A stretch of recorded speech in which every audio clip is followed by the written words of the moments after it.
Bank has been the Japan's central bank since 1885, and their responsibility includes setting monetary policy, ensuring stability and the stability of the Japanese financial system, and provide and the provision of settling and clearing services. So the Bank of Japan have implemented the QQE monetary policy with negative interest, which attracted many attention in recent years. So the policy had a notable implication of Japanese economy, leading to various difficulties. Uh, so in this presentation, we examine the cause and effects of these issues they're facing. So we provided solution and recommendations on how they can improve and tackle these difficulties. So let's start with our analysis. So the monetary policy. So Japan's in the Bank of Japan face significant challenges due to an excessive supply of money in the market and poor management of monetary policy. So an excessive supply of money may have adverse effects on the economy and the financial system. So according to Bank of Japan, in parallel with the purchase of government bonds, the Bank of Japan will implement two programs. The first, the bank will buy large quantities of EFTs and real estate investment trust of about 12 trillion yen and 180 billion yen if necessary. The second is that the Bank of Japan maintains a commercial paper balance of 2 trillion, and it actively purchases a large amount of corporate bonds to increase commercial paper balance to 3 trillion yen. So the open market operations were beneficial to the development of the stock market and the economy as a whole. But in spite of this, individuals and families are not likely to have increased income, and it is unlikely that the purpose of the OMO policy will be accomplished.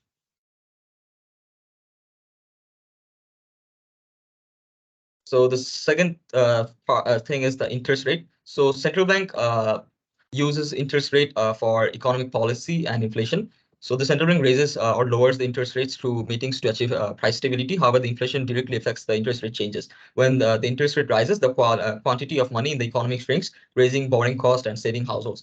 So the Bank of Japan maintains interest rate at negative 1%. They're the only country who is maintaining a negative 1% interest rate. Uh, so this is the main reason of the Japan's inflation rate has because it has been between negative 1% and 2% for 25 years. So inflation will rise to recent inflation has rise to a recent high of 4% in 22 to 2023. So as a result, the yen has a low value on the foreign exchange market. Although the inflation rate is evident from the data, it is good for Japan in such economic climate, but low interest rate will only depreciate the yen. It means that the domestic prices in Japan will only get higher and higher, but the real income of people will not increase. So beside the Japan's negative interest rate policy had adverse effects on Japan's economy, on citizens and the country itself. So negative interest rates has squeezed commercial banks' profit margins, and also they have faced low reserve returns. So the banks had to grapple with reduced profitability. Uh, this could also impact the banking sector stability and ability to provide efficient financial services to individual and businesses. And the third part is the stagflation. So Japan has faced the challenges of stagnant economic growth.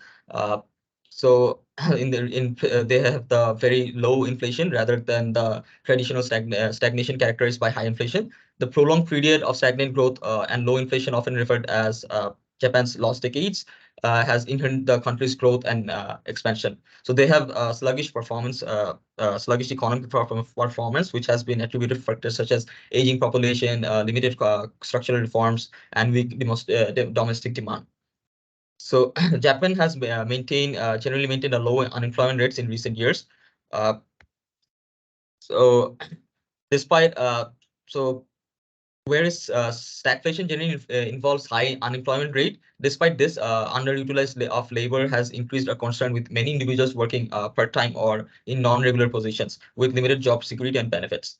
So the unemployment rate of Japan was in 2022 was 2.9%, which is relatively low compared to many other countries. So the unemployment rate, which includes part-time workers seeking full-time employment, was significantly higher at 8.6%, indicating that the labor market remains very challenging. So I will pass to my next group member for the remaining presentation.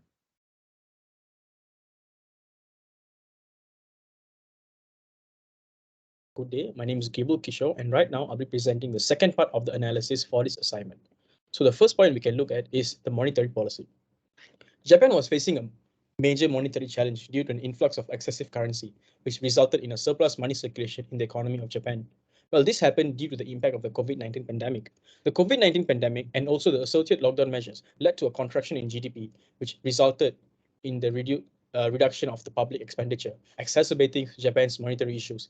In year 2020, their GDP was at a disappointing negative 0.43%. To revive that, the Japanese government implemented a strategy of printing additional currency to stimulate consumer demand and also the investment. In 2021, Japan's GDP experienced a significant rebound from the previous year compared, which was a massive increase by 148%, resulting in 2.1 GDP in 2021, reflecting on the success of the government strategy to encourage spending and restore the economic confidence. However, in 2022, the extensive currency printing and also the liquidity injection led to a renewed monetary challenges, resulting in a contraction of GDP to a discouraging level of 1%. As we can see from the graph, we can see that in the year 2020, Japan's GDP was at its lowest. The second part would be interest rates. The depreciation of yen. The value of yen has depreciated as a result of decreasing interest rates in Japan. Well, the Bank of Japan's expansionary monetary policies, including quantitative easing, can increase the supply of yen, which led to its depreciation. The zero interest rate policy, also known as the ZIRP, in Japan was primarily implemented to combat deflation and also stimulate the economic expansion. Lower interest rates under the ZIRP can encourage investors to pursue higher risk investments for potentially higher returns, as the market for the yen was really low. Additionally, currency depreciation may make Japanese assets more appealing to overseas investors. The after effects of the zero interest rate policy was reduced deflationary purposes and also supported borrowing and investment, aiding the economic recovery. However, it also has affected savers, financial institutions by reducing interest revenue and potentially leading to risky investment practices and financial imbalances. As we can see, the zero interest rate policy has its pros and cons. Lastly, stagflation. Stagnant economic growth and low inflation. Japan has experienced a combination of stagnant economic growth and also persistent low inflation characteristics, which are also associated with stagflation. Japan's demographic landscape has undergone a significant change, with a higher proportion of elderly individuals compared to the younger population. Japan is one of the lowest birth rates globally, which also contributes to the smaller working age population and also the potential labor market challenges. You may ask, what does it relate to stagflation? Well, the spending behavior of the older generation, who make up a larger population of Japan, tends to be relatively conservative, leading to reduced overall consumer expenditure. The greater prevalence of older individuals in Japan has resulted in an increased dependency on government support, impacting fiscal dynamics and potentially straining government budgets, which can affect the economic growth of the country. Well, that's all for my part. Thank you. Hello everyone, my name is Tommy. Now I will going to talk about liquidity risk. Liquidity risk refer to the risk of financing difficulties caused by the difference in investment and financing term structure. For the Bank of Japan, keeping 10-year government bonds yield at around 0.25% is an indicator of ample market liquidity. The Bank of Japan in 2022 monetary policy statement also stated that the central bank will issue and purchase 10-year government bonds in unlimited quantities. It also raised the reserve requirement ratio at the same time. The deposit reserve ratio means that the bank need to keep a certain percentage of cash in order to handle the daily flow of funds, such as a transfer or withdrawal of depositor or customer. However, the Bank of Japan will raise the deposit reserve ratio to the 0.84% from January 2022. According to the chart, we can understand this decision contradicts its own monetary policy, as increasing the money supply should not be accompanied by an increase in bank reserve ratio. Raising the reserve ratio will affect the money supply to a certain extent and will also increase the cost of credit. This will make it harder for SME to get loans from banks and thus run into financial difficulties. Now I'm going to talk about systemic risk. Systemic risk refer to the possibility that event in financial institution or company could lead to serious instability or collapse of an entire industry or economy.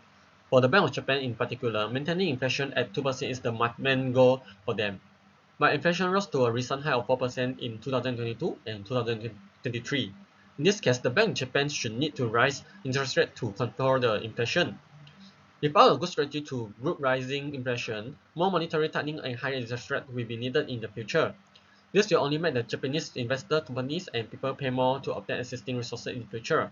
For example, referring to the table, it can be found that among the G20 countries, only the Bank of Japan maintains the interest rate at negative 0.1%. This means that the yen is more or less on a foreign exchange market. In such an economic environment, although the inflation rate can be seen from the data, it is so good for the Japan. But in the fact, long-term low interest rate will only make the yen continue to depreciate. It means that domestic price in Japan will only get higher and higher, but the real income of the people has not increased. In addition, in order to maintain the stability of the yen in the foreign exchange market, the Bank of Japan will need to use foreign exchange reserve to intervene in the market to stabilize the exchange rate of the yen. Without the sufficient foreign exchange reserve, the value of the yen in the foreign exchange market cannot be maintained. This will also make Japan face the very serious financial crisis and become the next Sri Lanka. Last of my part, I will going to talk about demographic risk. According to the above two charts, we can know that the birth and death rate changes in Japan after COVID-19. This means that the shrinking and aging population has caused a certain crisis to the Japanese economy. Due to the lack of young labor force, low birth rate, and long life expectancy of the elderly populations. This also means that the people between the age of 19 and 65 need to pay more taxes to the government to maintain the social welfare for the elderly. In this case, the burden of the employed population is relatively large because they need to pay tax to the government every month to maintain the welfare of the elderly who account for a large proportion of the populations. Coupled with the impact of the rising inflation, it will only make them difficult for them to maintain their daily living expenses every month. It doesn't take into account ideas such as investing, starting a business, buying a house, getting married. When this condition is maintained for a long time, a culture of more single people and wretched slave has been formed in visibility. Hello, my name is Navani, and today I'm going to talk about the solutions for the challenges faced by Bank of Japan. The first solution is forward guidance. Bank of Japan could provide more specific and forward-looking policy guidelines. It can shape inflation expectations and change market players' behavior by declaring its commitment to achieving the inflation target and presenting a detailed plan for how it plans to achieve it. Forward guidance is when a statement is made by the central bank regarding its fiscal policy intentions for the future, such as the likelihood of key interest rates remaining low in the future. Hence, commercial banks would be more inclined to establish lower interest rates on long term loans. The commercial banks could borrow from the central bank at cheaper rates when needed, allowing them to set lower rates themselves. This means that firms can acquire lower loans and consumers can make larger purchases, such as real estate. As a result, forward guidance can serve to boost investment and spending, stimulating economic development and bringing inflation to ranges which is consistent with stable pricing. The second solution is targeted assistance for banks.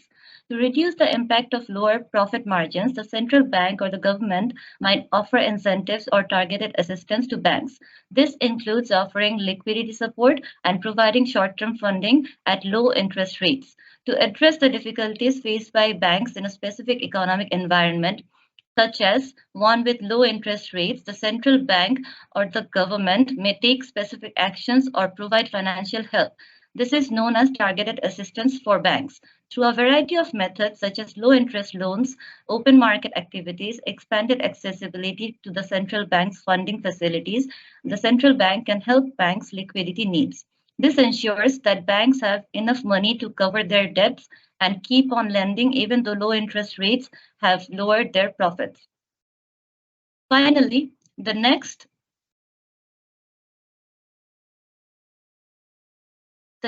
solution is changes in monetary policy. To meet the challenges created by the dovish strategy, the Bank of Japan may review its monetary policy stance. To comply with global trends, it might gradually normalize policy by decreasing purchases of assets or gradually increasing interest rates. This could help to strengthen the yen's value and decrease the interest rate gap between Japan and the rest of the world. And when central banks make changes to interest rates and other financial instruments, it is referred to as monetary policy. Gradual changes provide the financial markets and the economy time to adapt to shifting circumstances, minimizing the likelihood of sudden disruptions or negative effects on banks as well as other market players.